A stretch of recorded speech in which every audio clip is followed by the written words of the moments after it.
경기 북부 지역 다방 두 곳에서 여성 업주들을 잇따라 살해한 2014년 다방 여주인 연쇄살인 혐의로 체포된 한 남성.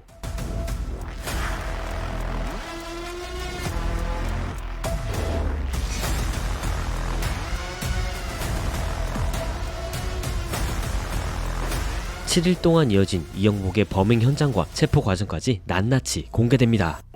12월 30일 오후 1시 30분쯤 이영복은 일산의 한 다방에 들어갑니다. 1시간가량 혼자서 이제 맥주를 마시면서 시간을 보내다가 다방을 나가게 되는데요. 30분 후에 손에 무언가를 들고 다방으로 다시 돌아옵니다. 그리고 자리를 잡고 맥주를 마시는데요. 그 사이 이제 다른 손님들은 다 떠났고 다방에는 오직 이영복과 여주인만 남게 되죠. 당시에 이 여주인이 지인과 실제로 통화했던 내용 들어보시겠습니다.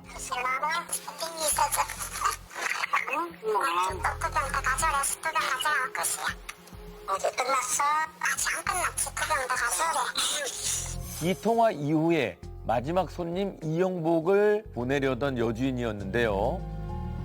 영업 종료 시간이 다가올 때쯤에 갑자기 이영복이 돌변했습니다. 이 여주인을 폭행하기 시작했습니다.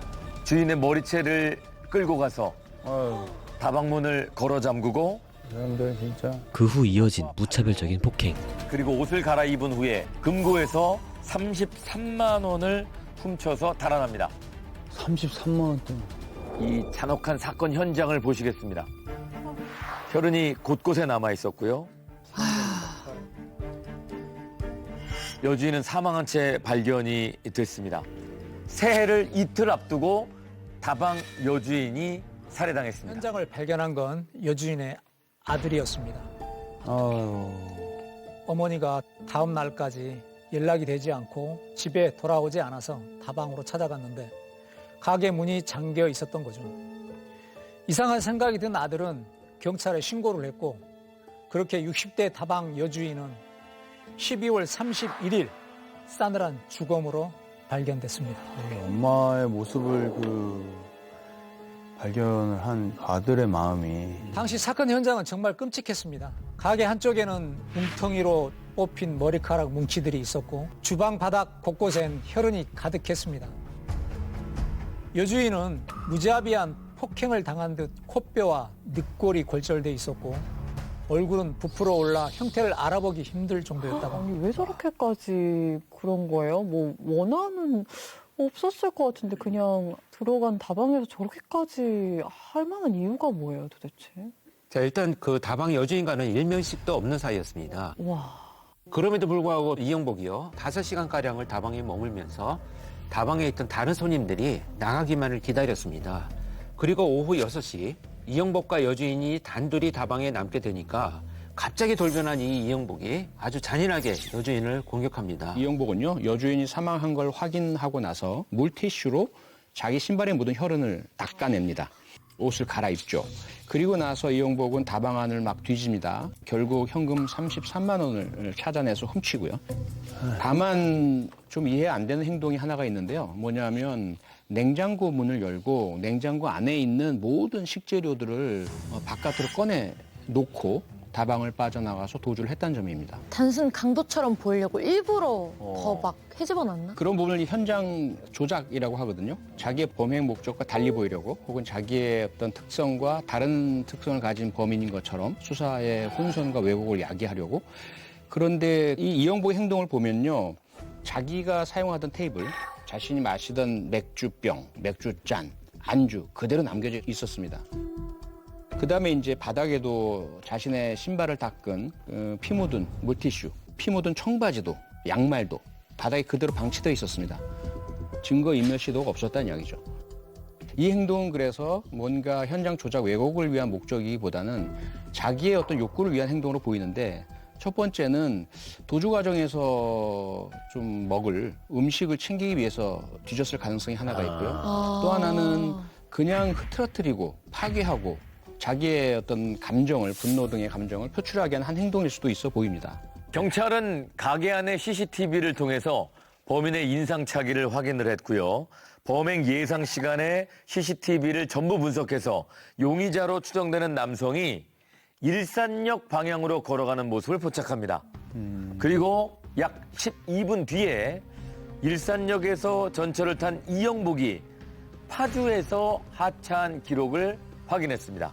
그렇게 관할 경찰서의 강력팀이 전원 소집됐고 사라진 이영복의 위치를 추적하기 시작합니다. 옷까지 갈아입고 도망쳤으니까 아무리 CCTV였어도 좀 더 찾기 힘들었을 것 같긴 한데. CCTV를 보던 형사의 머릿속을 스쳐간 사람이 있었는데요.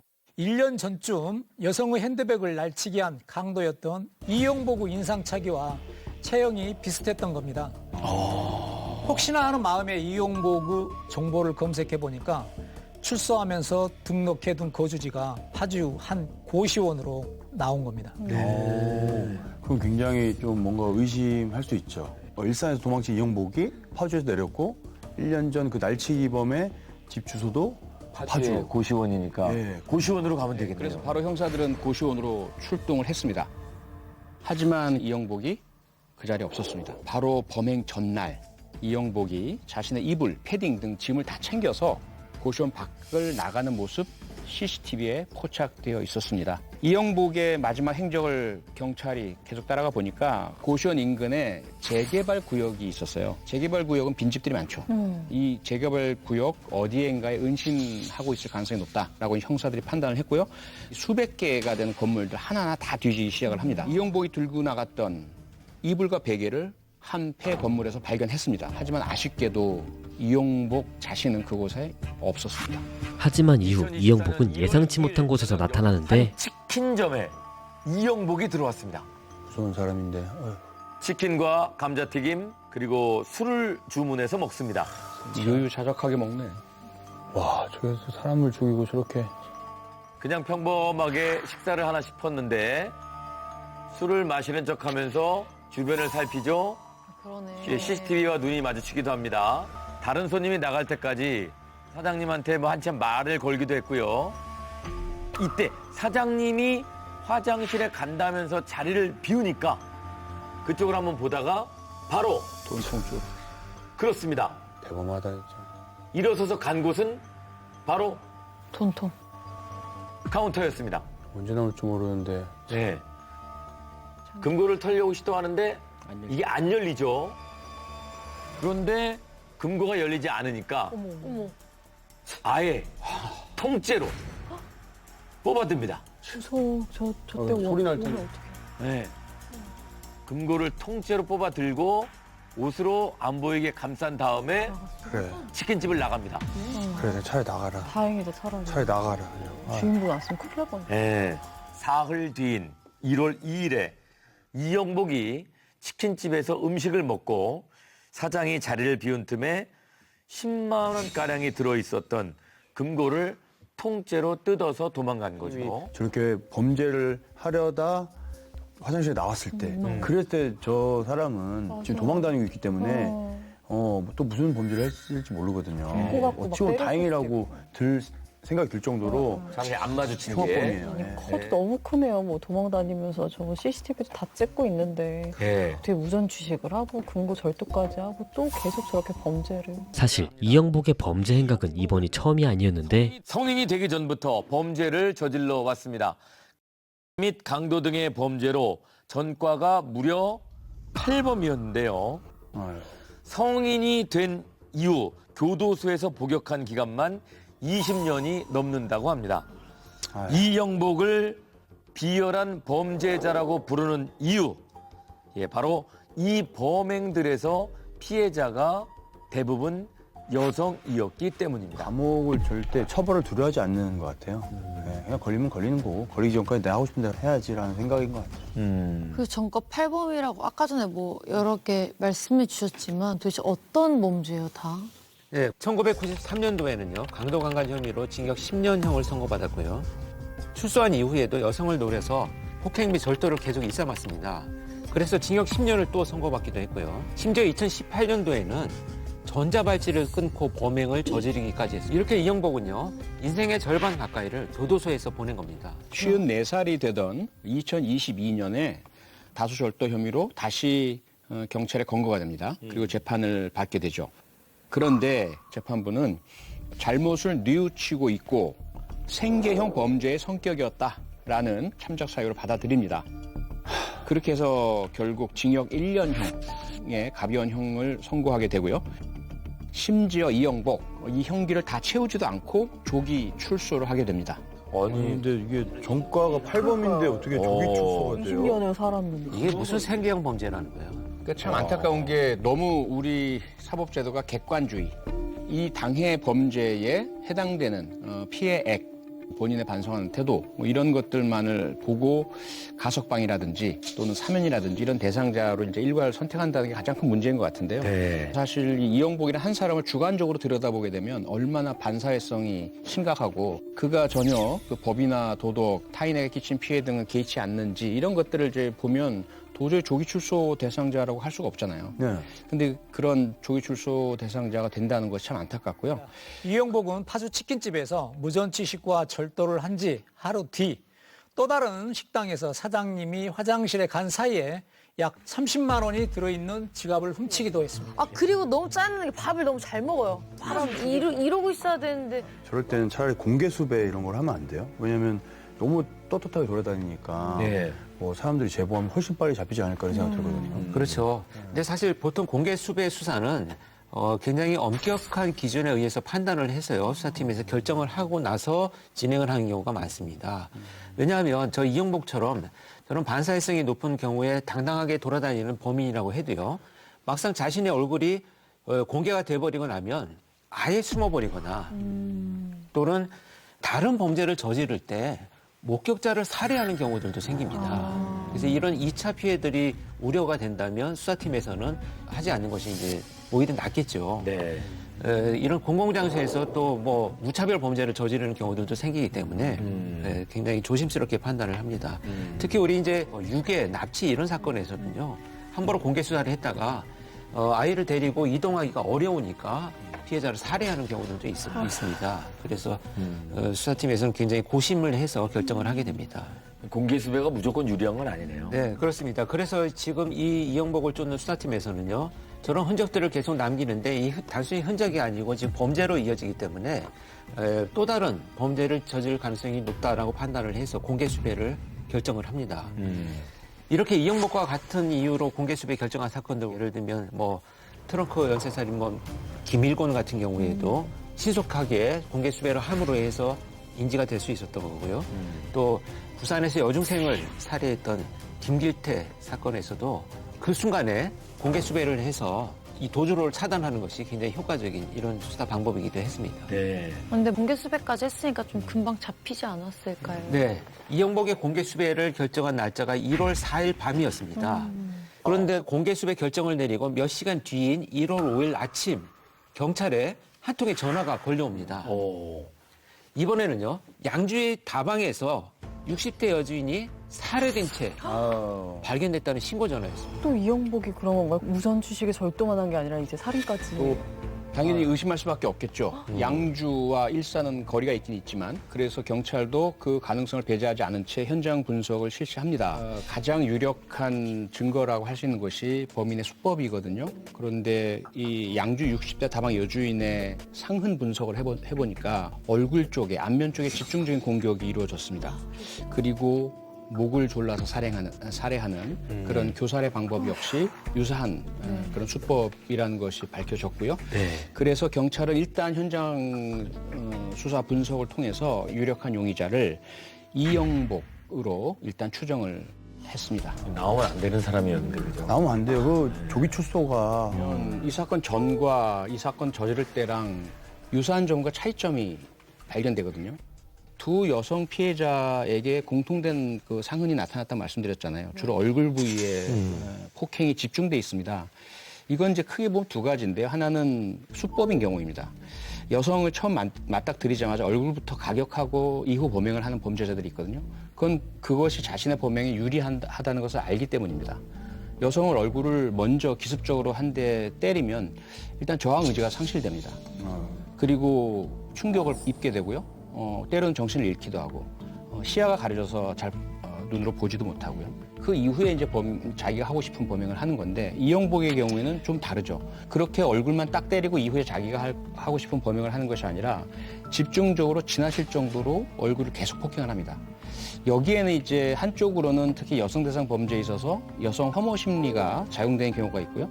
또 하나는 상대방을 완전히 말살시키겠다, 상대방의 인격을 파괴하겠다 이런 어떤 분노 표출의 그 동기가 얼굴에 대한 집중적인 공격으로 나타나는 점도 있습니다. 그런데 이제 일산 범죄와 양주 범죄의 차이가 또 있습니다.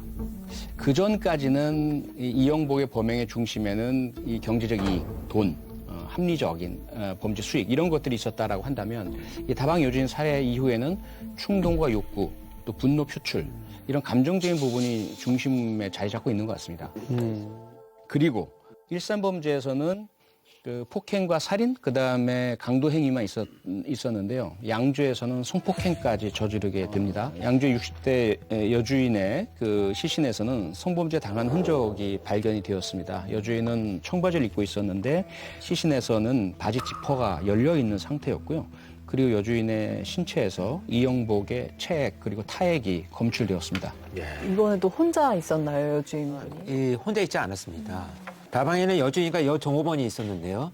이영복을 포함해서 세 사람은 무려 7시간 동안 함께 술을 마셨습니다. 그러다가 이영복이요, 여종업원에게 사장님과 할 말이 있다라고 하면서 먼저 퇴근을 시켰고요.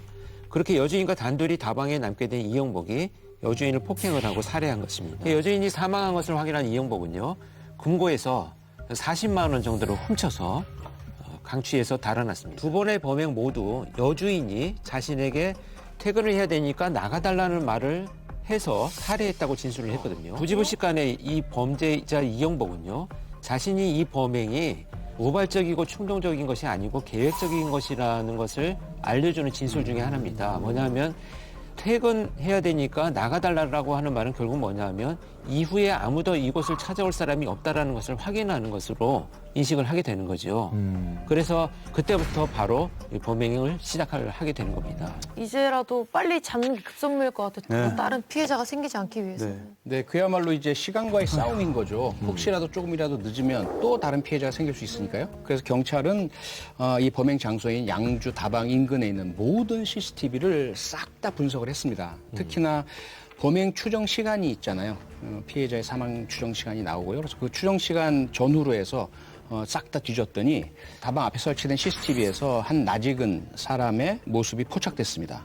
바로 이영복이었습니다. 양주 다방 여주인 살해 직후 CCTV에 찍힌 이영복의 모습. 다방에서 지금 걸어 나오고 있는 이영복인데요. 약간 좀 비틀비틀거리죠? 취했나 보네. 네. 진짜. 자, 그리고 길에서 행인에게 뭔가를 물어봅니다. 행인이 어디라고 이제 뭘 이제 가리키는데요. 그랬더니 그쪽으로 갑니다. 그리고 그 위치에 서 있던 택시로 이동을 했습니다.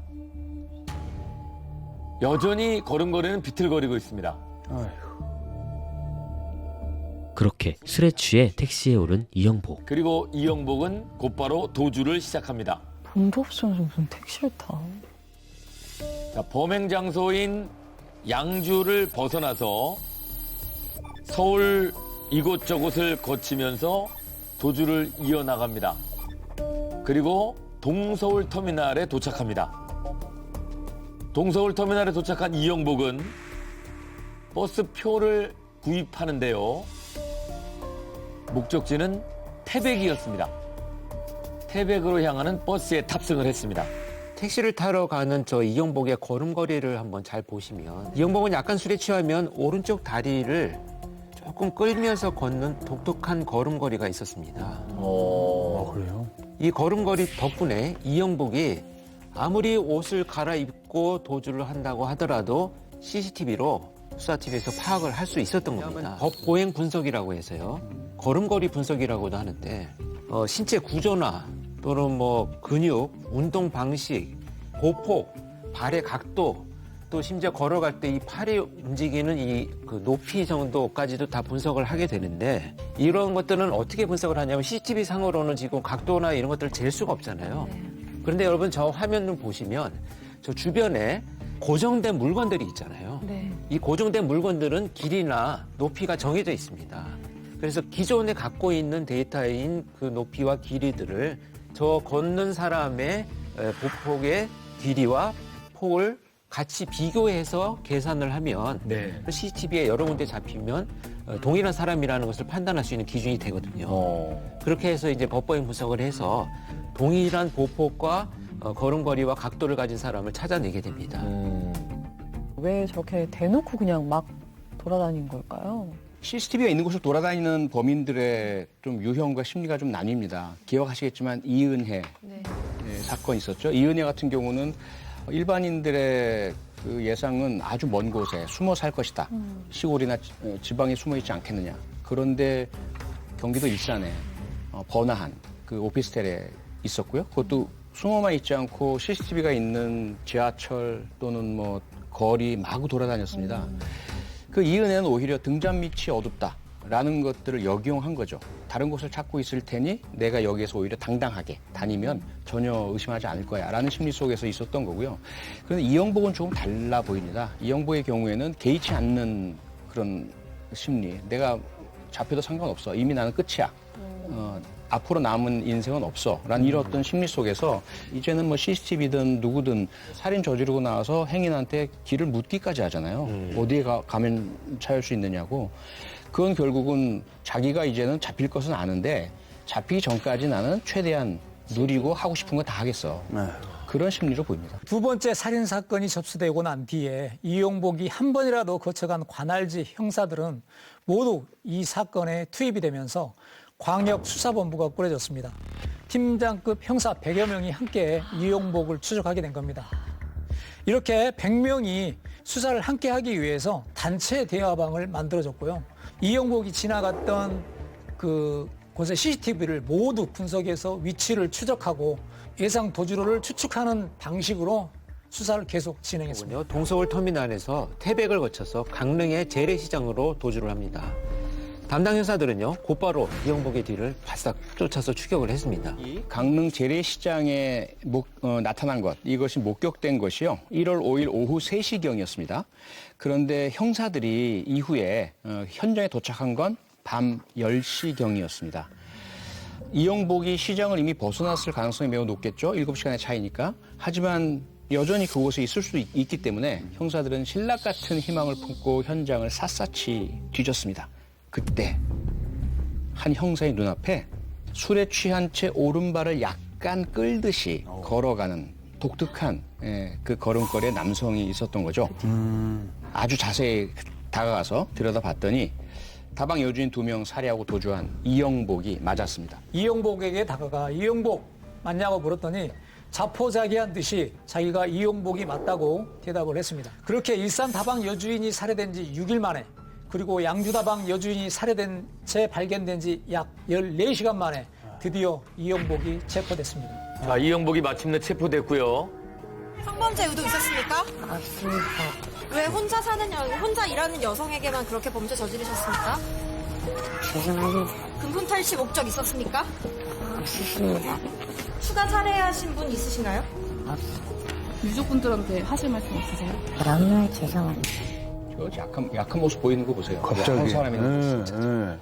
체포된 이영복은 성범죄 의도가 전혀 없었다고 주장합니다. 아유. 네, 잡힌 이영복을 보면서 유족들은 참았던 울분이 터집니다.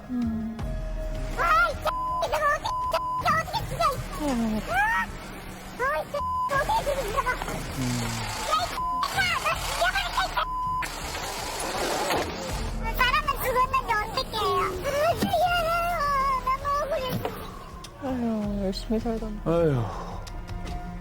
잡힌 범인의 모습을 본 유가족은 그동안 쌓인 울분을 참을 수가 없었습니다. 이영복이 밝힌 범행 의도, 강해 보이기 위해서였다고 합니다.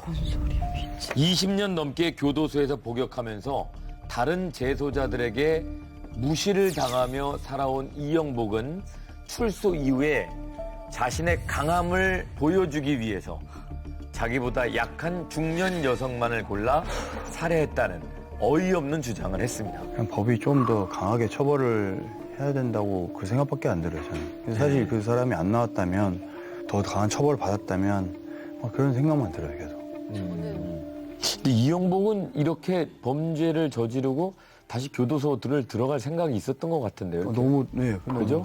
그냥 이제 들어가서 제도자들한테 나 강력범죄야 뭐 이런 얘기를 좀 하고 싶었었던 것 같기도 하고. 강간 등 살인과 강도 살인 등의 혐의로 재판을 받게 됩니다.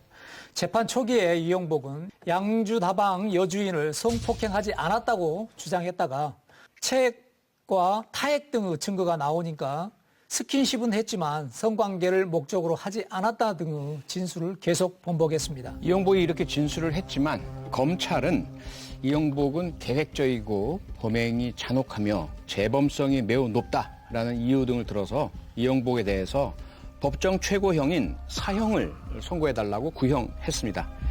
그러자 이영복은요, 자신의 최후 변론에서 이렇게 얘기를 합니다. 제가 사형 선고를 받는 것은 당연한 결과고 죽는 날까지 사형이라는 무게감을 갖고 살다가 떠날 수 있게 해주세요. 라면서 이 뻔뻔한 요청을 하기도 했습니다. 괜히 센 척하는 건지. 주장 다 청취한 재판부 판결을 내립니다. 재판부는요, 이영복이 손쉽게 제압할 수 있는 여성들만을 대상으로 무고한 생명을 빼앗는 범죄를 저지른 점, 교화의 가능성과 인간성 회복에 대해 기대하기 어려운 점, 그리고 다시 사회에 나오면 재차 살인 또는 강도 범행을 저지를 재범의 위험성이 매우 높은 점 등을 인정해서 무기징역형을 선고했습니다. 이 재판 결과를 들은 이영복은 바로 항소했습니다. 그래, 맨날 뭐 자기는 다 죄값을 치르겠다, 막 잘못했다 하면서 뭐 내놓으면 바로 항소하고. 뻔뻔하네요. 항소까지 한 게 참 끝까지 양심이 없네요. 아니면 사형을 원했는데 무기징역이 나와서 더 센 뭔가 형을 달라고 하는 건가요? 센 척하려고. 아니요, 그건 법적으로 불가능합니다. 피고인이 주장할 수 있는 항소 이유는 세 가지예요. 하나는 사실의 오인, 법리의 오해, 혹은 양형의 부당, 즉 너무 높게 나왔다. 자신의 형이 너무 낮으니까 높여달라라고 항소 못합니다. 그러니까 사형을 요구했는데 왜 사형 아니냐라고 할 수는 없거든요. 결국은 자신의 형량을 더 깎아달라라는 의미로 항소를 했다고 봐야 되겠죠. 그렇게 반성하는 척하려고 사용해달라고 한 거네. 네, 그런데 이제 재판부에 제출된 이영복의 반성문들이 있어요. 여러 장의 반성문을 제출했는데 그 반성문의 내용은 자신에게 사형 선고를 내려달라라는 것이었습니다. 재판부는 이런 이영복의 항소를 기각하고 원심을 유지했습니다. 그러면서 이제 재판부가 밝힌 내용은요, 이영복에게 사형 선고를 희망하는 피고인의 반성문이 계속 제출된 것으로 알고 있다라면서 부디 살아있는 동안 누군가에게 도움이 되는 삶을 살아내길 바란다라는 최후의 당부를 남겼습니다. 근데 사실 이제 사형을 요구하는 피고인들이 간혹 발생해요. 근데 세 가지 유형입니다. 하나는 정말로 반성해서 진짜로 사형을 선고해달라.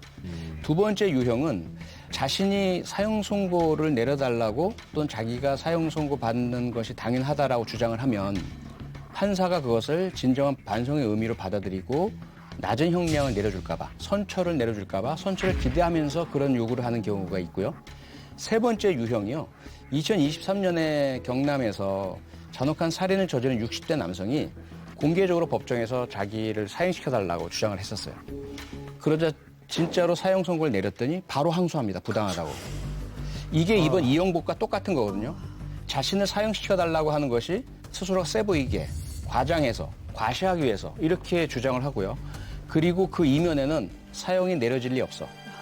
라는 그런 게 이면에 있는 거죠. 그래서 나중에 교도소 가면 내가 나 사형 선고해달라고 했는데 재판부가 사형 안 해주더라. 이런 식의 이제 과시하기 위한 목적인데요. 어떻게 알 수 있느냐? 결과적으로는 사형 선고가 내려졌을 경우에 항소하는 행동을 하게 됩니다.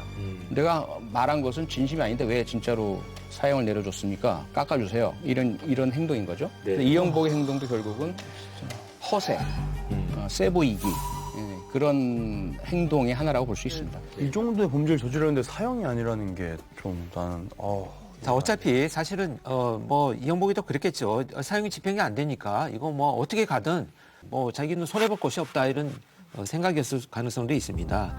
결국 이후에도 이영복은 대법원에까지 상고를 했지만 대법원이 이영복의 상고를 기각하면서 무기징역이 확정이 됐습니다. 재판부가 무기징역형을 내리면서 밝힌 왜 사형 선고를 내리지 않느냐라는 사유가 있습니다. 그 첫 단이 뭐냐 하면요. 대한민국은 이미 사실상의 사형 폐지국. 이걸 전제를 하고요. 결과적으로는 우리가 실질적 사형 폐지국이므로 사형이 집행되지 않을 것을 알기에 내가 사형을 선고할 수는 없다. 이 말씀을 하시려고 판사님이 하신 것 같아요. LPG통을 싣고 농원에 진입하는 한 트럭. 그리고 그 뒤를 여러 사람들이 몰려들기 시작합니다. 이들의 정체는 바로 인근에 있는 기도원 신도들이었습니다. 그리고 이들을 쫓아가는 한 남성. 이 땅 주인입니다. 자, 이때 차를 타고 온 사람들이 LPG 가스통을 막무가내로 내리고 있어요. 지금 검은색 입은 여자분은 아까 그 땅 주인의 부인입니다.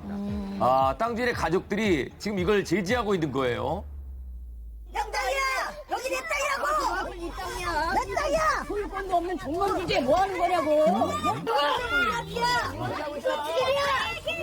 여기 시커먼 뭐 하려고 하는 거야? 터트린다는 거예요? 협박하는 건가? 점점 더 실랑이가 거세지고 있습니다. 자, 급기야 이제 폭행이 벌어지기 시작합니다.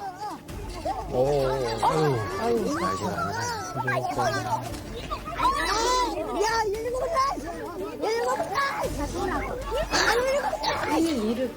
자, 이때 또 다른 남성이 걸어 들어옵니다. 손에는 토치가 있습니다. 바로 불 붙이려고? 네. 지금 LPG 통이 근처에 있는 위험천만한 상황이거든요. 본인도 위험한데. 계속해서 토치로 이 남성이 공격하려고 하니까 자, 이때 땅 주인이 소화기로 방어를 합니다.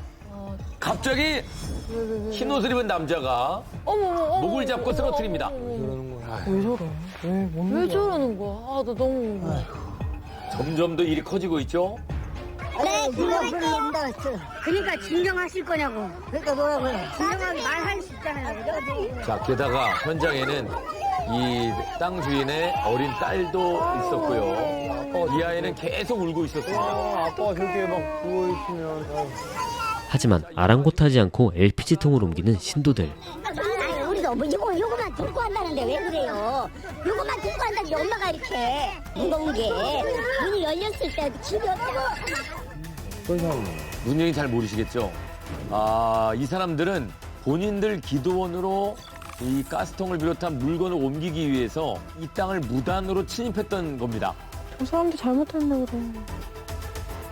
결국 경찰이 출동을 해서 상황이 정리가 됐고요.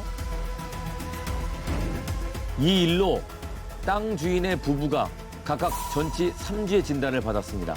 이렇게 남성분들이랑 계속 몸싸움을 했으니까. 그리고 싸움을 말던 친척이 있는데 자, 여기서 저쪽 보시면 한 사람이 쓰러집니다. 네, 저분이 친척인데 뇌진탕 증세를 호소하고 있습니다. 예, 올해 5월에 충남에서 있었던 사건인데요. 피해 남성의 사유지인 집 마당에 인근에 있는 기도원 신도들이 무단으로 침입을 했고 이를 저지하는 과정에서 이게 몸싸움으로 이어진 겁니다. 한 신도가 토치에 불을 붙여서 피해자를 위협을 했고요. 또 다른 신도는 피해자에게 초코를 걸면서 움직이지 못하게 제압을 한 겁니다. 이 피해자의 말에 따르면 초코 기술을 쓴 남성은 주짓수를 배웠고요. 실제로 기도원 교주의 경호원 역할을 하기도 했다고 합니다. 지금 막 쫄라서 기절시키려는 느낌은 아니고 좀 연세도 있으시고 힘 차이를 느끼니까 위협을 가하면서 가만히 있어라고 하는 건데 만약에 움직였다면 기절을 시키려고 할 수 있었겠죠. 그런 상황은 아니지만. 네, 그리고 이후에 이 주짓수를 배운 교주의 경호원이 피해자를 제압한 틈에 신도들이 자신들의 물건을 옮겼는데요. 피해자의 아내가 그들을 제지하니까 안 비키면 가스통을 던져서 다리를 부러뜨리겠다라고 협박까지 했습니다. 땅이 맞는 건데 왜 저분한테 와서 저러는 거예요? 뭐 다른 길이 없어서 그랬나? 뭐 많이 돌아가야 되나? 네, 이들의 갈등은요, 오래전으로 거슬러 올라갑니다. 원래 저 땅은 피해자의 아버지 소유였는데요. 2013년에 사유지 땅 인근에 기도원이 들어온 겁니다. 그래서 이 기도원 측은요, 건물 지을 땅을 살 때부터 도로가 접해 있지 않은 땅인 이 맹지임을 알고 구입을 했습니다. 신도들이 차를 타고 기도원까지 들어갈 수 있는 길이 없었다는 거예요. 그걸 알면서도 구입을 했다는 거죠. 알면서도 구입을 한 겁니다. 그래서 결국 피해자의 사유지 뒷길을 이용해서 기도원을 통행할 수 있는 임대 계약을 맺었다고 합니다. 아, 임대 계약을 맺었어. 신도들이요. 계약을 맺은 뒷길이 기도원까지 조금 더 돌아가는 길이라는 이유를 내세워서 계약에 전혀 포함되어 있지 않은 피해자의 앞마당까지 그동안 사용해 왔다고 합니다. 영상에서 보신 장소 있잖아요. 예. 저곳이 바로 신도들이 계속해서 불법적으로 사용해온 피해자의 사유지 앞마당. 피해자는요, 예전부터 앞마당에서 특수 작물을 재배해 왔다고 합니다. 그래서 이 앞마당으로 다니시지 마시고 뒷길을 사용하세요라고 이제 제안을 했던 것이고 임대 계약도 그렇게 맺었던 것이죠. 피해자 측이 못 다니게 저기에다가 뭐 문을 만들다든지 뭔가를 딱 막아두거나 그렇게 할 수는 없었나요? 아니 이미 저 앞마당 쪽엔 대문이 있었다고 합니다. 그런데 이제 기도원 측에서는요, 앞마당으로 통행하고 싶을 때마다 대문을 와서 문 열어달라라고 요구를 했고요. 피해자가 댁에 계실 때는 열어드렸다고 해요. 그러면서 앞으로는 좀 뒷길로 좀 다녀주세요. 이렇게 대단히 잘해주셨는데 만약에 피해자가 안 계시면 연락을 하면 멀리 계시다가도 뛰어와서 문을 열어드렸대요. 도저히 올 수 없는 상황일 때는 앞서 뇌진탕 입으셨다는 친척분이 오셔서 대신 문을 열어드리기도 하셨고 그 피해자 가족들 입장에서는 최대한 계약 범위를 넘어서서까지 이 앞마당 문도 열어드리고 배를 다 해준 거죠. 진짜 많이 신도들 해주셨네. 편의를 계속해서 봐드린 겁니다. 앞마당을 이용하면서 피해자의 농작물을 훼손하거나 농작물이 있는 자리에 자신들이 길을 임의로 만들기도 했다고 합니다. 이렇게 피해자의 사유지를 멋대로 이용하면서 기도원 측은 10년간 임대료를 고작 3번밖에 내지 않았다고 합니다. 10년 동안 3번. 저는 그 임대료가 얼마인지도 너무 궁금하고요. 비싼가?